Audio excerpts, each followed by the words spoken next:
Heading into the early morning hours of the 22nd of July 2021, I always make sure to tell you the date, so when you're watching this video, you know if it is one of the newer ones on this channel. Typhoon In-fa still moving across the southern Japanese islands, while Kompaka continuing to impact southeastern China. And I'm going to make a separate update on our monsoonal impacts there across the Philippines, because they've been getting heavy rainfall here across Manila and really much of western Luzon. But back to In-fa, at least at this time, we did see a little bit of dry air entrainment around it here on Wednesday evening. See that on water vapor imagery, just kind of wrapping into it. The eye kind of puffed up just a bit as well. That's that dry air getting in there. But all that did was stop the rapid intensification we were seeing on Tuesday into Wednesday. So right now it's kind of leveled off at a Category 2 storm, but still very potent as it moves across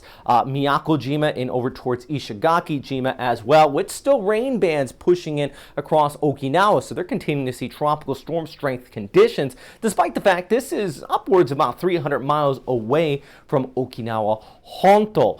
This is still expected to track off towards the west and eventually going to turn a bit towards the northwest. Talk about that in a second. Winds right now, though, in the center, 175, gusting up to 213 kilometers per hour. That makes it a Category 2 on the Saffir-Simpson scale. And there's that wind field I was talking about based on ASCAD imagery. This is a polar orbiting satellite. It moves by from north to south, and it kind of gives a sweep of what the winds look like out here. And you still see some of these indicating about 30 to 40 knots all across Okinawa Honto. So still a pretty decent wind field wrapping into this storm. But there's Miyako Jima, Ishigaki. This is probably going to track right between both of those, bringing those straight up typhoon strength conditions. Good news, those islands are built for these storms and people are for sure used to it, but doesn't take away the threat from it at all, though. Here's that rapid intensification I was talking about, that dry air kind of seeped into the storm and leveled off its intensity over the last 12 hours, maxing it out right around a Category 2 storm. That's based on Dvorak analysis. By the way, we don't have recon in the Western Pacific. That would be nice if we did.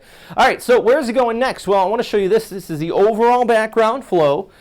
Basically, remember, typhoons are kind of like something drifting down a river. That's the way I like to explain it. And they overall just want to kind of flow with the general weather pattern. But the thing is, the reason why this one's been so tricky, to why it's kind of went northwest and it bumped down, now it's going back up, a few reasons. One, we have the effects of Kompaka further towards the west. Plus, there's that high pressure ridge over central China. Now, it's just in a very, very weak steering flow environment. But the general expectation is that this is going to get caught up with that flow towards the north and eventually turn off towards the northwest across eastern China, possibly making landfall around the Yangtze River Basin into the Shanghai area as we go ahead into the weekend. Now, this is good news for Taiwan and specifically Taipei as well, because I could keep the core of those destructive winds offshore. Problem is, despite the fact, the official agency do expect it to turn north, not only JTWC, but this is from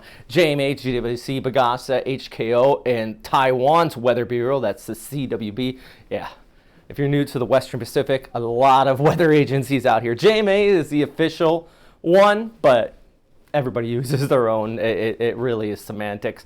Good news is that you have multiple meteorologists all over Eastern Asia, and when they all pretty much say the same thing, you have increased confidence. That's for sure. And you can see the model guidance from the ECMWF and the GFS both expecting that churning towards the north and west. So that means that, Taipei is going to be missing out on the destructive winds, but still got those heavy rainfall with the banding that's going to come through, hit those mountains out there, and I think some areas could see well over 500 millimeters in the higher elevations. Thing is, Taiwan is relatively dry recently, even after the rainy season, so it could be good, but too much in a short period of time, flooding and for sure landslides is going to be a problem. This is a photo from Antonio out of Taipei. He's talking about some of those outer rain bands already coming through. He sent me this a few hours ago, so thank you very much. If you have any photos you do want to send me, check out Robert Speta Weather on Facebook. That's probably the best place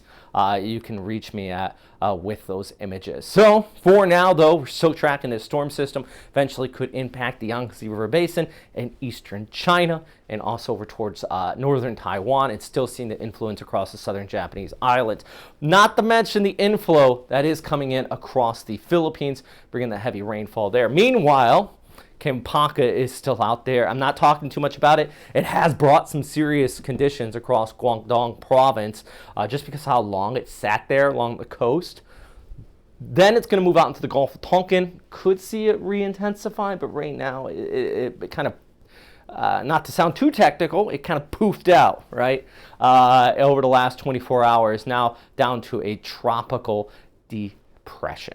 All right. If you guys got any questions or anything like that, please let me know. I'm going to make a separate video on the monsoon effects across the Philippines because I want to really talk about that separately because it's a pretty serious situation as far as that consistent rainfall that has been taking place. So look out for that if you are looking for information on that. Please subscribe. I mean, I can't stress that enough.